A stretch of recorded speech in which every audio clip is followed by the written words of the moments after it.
Yo, what's good guys? This is Nightwing2303 and today we got a quick look at these bad boys right here. This is one of the cleanest Jordan team shoes I have seen in a long time. This guy right here was sent over by Champs Sports, so big thank you to Champs, and it is called the Jordan Academy. Now right off the bat they look a little bit like the Yeezy 2, at least in my opinion. Maybe it's just me, but for whatever reason this molded heel area and then the mesh upper just screams Yeezy to me, along with the fact that they use this kind of like retro looking tooling. Now a lot of the newer generation doesn't like Team Jordans for one reason or another. Whatever that reason is, it's none of my business. However, my generation grew up with the origination of the team shoe, and if these dropped when I was in high school, I would have grabbed these no problem, as long as I would have been able to afford them, which is what the team shoe originally was. You had the top tier Jordan line, 150, 125-ish, depending on the shoe. A lot of us couldn't afford that, so they dropped the price down to 110, and they released a bunch of dope sneakers, the Vin Baker Jordans, the Jumpman Pro Strong, Eddie Jones's Jumpman Pro Quick, the original Jordan team shoe, the Jumpman Pro, and the list can go on. There was a lot of great shoes back then. None of them skimped out on the tech like they do now. You were able to grab a Jordan brand shoe with Jordan branding, which was the most important part, and they featured everything that the signature line actually had, whether it be full length zoom, heel and forefoot zoom, carbon fiber shanks,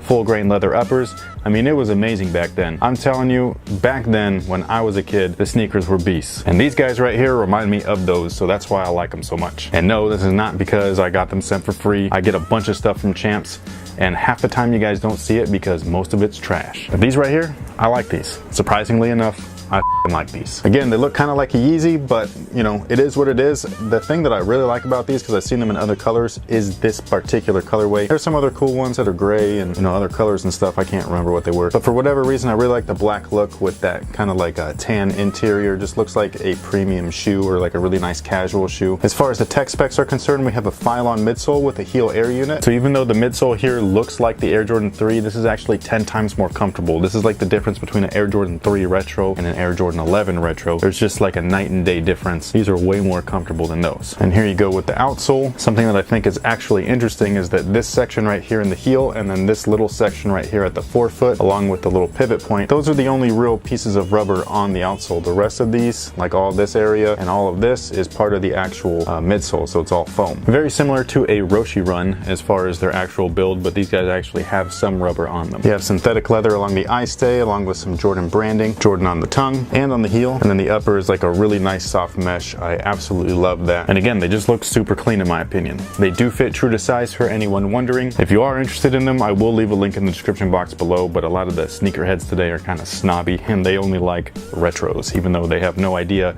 what that even means. Most of them call actual OG Jordans retros just because they only think that an original looking shoe is a retro, even if it's not. But anyways, for a new shoe, this is actually pretty dope, at least in my opinion. I would like to know what you guys think about them. If you do like them, let me know why. And if you don't like them, be specific as to why you don't like them. Don't just say, oh, they're trash. So thank you guys for watching. Thanks for all your support. And until next time, guys, have a good one. Yo, what's good guys? This is Nightwing2303 and today we got a quick look at these guys right here. This is the Prime Knit edition of the D-Rose 7. Big shout out to my homie Hess Kicks. He's the one that got me these. I paid for them, but he was able to scoop them up for half off over at the Adidas employee store. So when you're saving money, it's always good look. Now, as most of you guys know, I already did a performance review on this guy right here. This is the D-Rose 7, but the regular version. Now, a lot of people are labeling these poor man's Yeezys or smart man's Yeezys. Just kind of depends on how you look at it. Either way, I think it's a fresh look. I do like the way that these look a lot more than Yeezys. The 750 Boost, to be more specific. I think that the 750s look kind of like an UGG boot and all that stuff. It's just something about them looks super weird to me. To me, these just look more like a streamlined sneaker